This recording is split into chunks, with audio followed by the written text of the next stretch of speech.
Hey there, busy travel professional. When you look at your calendar for the month of May, does it completely stress you out? Well, if it does, stay tuned because we're going to be talking about your most valuable commodity, time.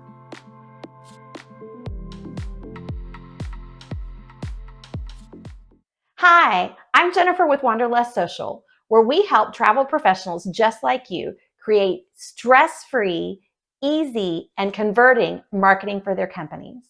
And as I shared before, we're going to be talking about your most valuable commodity, which really is time. Now, May is a crazy month. It is a season of transition for so many of us. We have friends and family graduating. There are class parties. We have people looking to going to college or trade schools, or they're moving out of our home. It is a very full month, and it is easy to get stressed out about time. Now, our sister company, Careers on Vacation, has an expert in it, and his name is Brandon Foster. And if you haven't found him, you need to go find him because he is amazing. But he tells our students all the time, you cannot actually manage time. Every one of us has the same amount of time in a day. We all get 24 hours in a day. We all get 7 days in a week. We cannot manage time. We can't make it go faster. We can't make it go more slowly. But what Brandon teaches us is the thing we can control is our activities. And we can manage how we are arranging our day. So that is what we're going to talk about. How can arranging things in our day and making sure that we're putting big things in first, how can that really help us? So stay with me because I've got a couple of recommendations. Before we get to them though, if this is your first time here and you just happen to find us, drop a note in the comments because I would love to welcome you to our group. Now let's get into what can we do to actually manage time. Now, the first thing we recommend is carve out a time to make a plan. I know you're thinking, make a plan? That takes even more time. But the truth is, if you will take 10 minutes to make a plan of what you're going to do, you will actually save hours in the long end. Let me give you an example. Every Monday, I have a business partner. Actually, she's also a solo entrepreneur. But we have a business meeting every Monday. And every Monday, we both have a journal that's similar to this. Every Monday, we get together and we talk about what do we have coming up for the next week. Things like, do we have meetings? Do we have clients that we need to take care of? Is there a client who's leaving on a trip? Is there one that needs help filing an insurance claim? Those kinds of things. And when we look at the week and I lay it out for the week, it really gives me an idea of what's coming up. It can do the same for you. The next thing is once you've done that, figure out what are the most important items that you are going to have to get done that week. Is it take care of clients? Is it marketing? Is it writing a blog? What is it that is on your must-do list for the week? Then, like I said, we do that every Monday. But every night, I also recommend take 10 minutes. That's it. 10 minutes and look at your calendar for the following day. What is coming up? What do you have that you have to do? What do you need to take care of? Okay? Now, when you're looking at your calendar, put the big things in first. Graduation. That's big. That's important. Put it in your calendar. Other things to make sure you're in calendar. If your kids have award ceremonies at the end of the day, if they have field trips, if they're in elementary school, they have field trips coming up at the end of the year. That's when the school wants the kids out of the campus and the teachers are going with them. Is field day coming up? Are you having to make cupcakes or you're doing something for a graduation party? Put that time in first. So big things first, small time can fill in the small spaces. The next thing we recommend is giving your full attention to the task at hand. No more half-braining it, okay? No more half-braining it. When we have our brain working on different things and our brain doesn't focus on one thing in particular, we do not work as efficiently.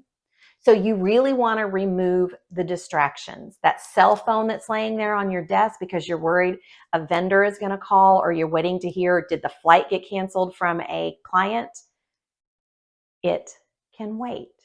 There was a time, and I'm going to be showing my age, but there was a time when we didn't have phones attached to us. And businesses only had one phone or maybe two. And sometimes we missed calls, and it was okay. So that cell phone, especially if you have the habit, comment below, because it's like travel agent confession time. If you use social media as a way of distraction when you're just not sure what you should be doing. Anyone? Just me? I don't think so. So once again, we're going to quit half braining everything. Another really good idea is get rid of the tabs that are showing on the top of your computer. If your email tab is up there and it's showing, I have 43 emails, I have 52 emails, I have 60 emails, the odds are you're going to be jumping over. Did something come in? Is everything okay? Is there a payment that has to be made? Okay, just close them down. I promise that 2-hour time window that you've got no distractions and you are completely 100% focused on whatever it is, that is going to be a great use of your most valuable commodity, time. The next thing is when you are looking at the tasks that have to be done for the day, the month, the week, or whatever, make sure that you are kind of categorizing them and prioritizing them. I know it's more fun maybe to go answer DMs if you enjoy that. Maybe it is more fun to make those client phone calls and see how they're doing after they got back from the trip. That's one of my favorite things to do. Let me know in the comments if you like that too. I think that's so much fun. But that is something that needs to be done by the end of the day. That's not something that needs to be done now. So when you look at prioritizing your tasks, are they urgent? Are they important? Are they a must do? Like, I have to get this done today. I have to have this proposal sent out today. I've got to contact this client today because their window for booking, their quote is fixing to expire. Okay. Or are they things that could be done towards the end of the day? Like checking in with those clients when they just got off the Disney Wish or when they just got back from a honeymoon from Italy. Okay. Those are the things that can wait. So move those to the end and bring the things that are absolutely the most important, your must-dos, bring them to the front and do them at the first of the day. The other thing is the human brain is more ready to go. You can think more clearly. You can get things done more quickly if you do it when you first get started in the day. And I don't mean if you're an early riser at 6 a.m., you can't do it if you're a 10 o'clock riser. I just mean those most important things, pull them to the beginning of your day. And last, consider, are there things you could offboard? If the graduation party is at your house, can you offboard? Maybe somebody else is going to clean your house, and I would recommend let them do it afterwards so you can enjoy it instead of your guests who won't be looking around as much. Are you in charge of bringing the cupcakes to your kids' end of year school party? And I know this is different because a lot of schools make you can only bring store-bought items now, but buy the cupcakes. Buy the cake for the graduation. Can you have somebody else mow your lawn? Now, those are all things in the personal areas, but you can also offboard things in your professional, in your travel life as take two, in your job as a travel professional. One of those things is marketing. Y'all, marketing can take a huge amount of time between looking at social media and blogs and emails and sending out direct mail and creating packing lists and fact sheets for destinations that you're selling. That can take a long time. But you can offboard that with Wanderlust Social.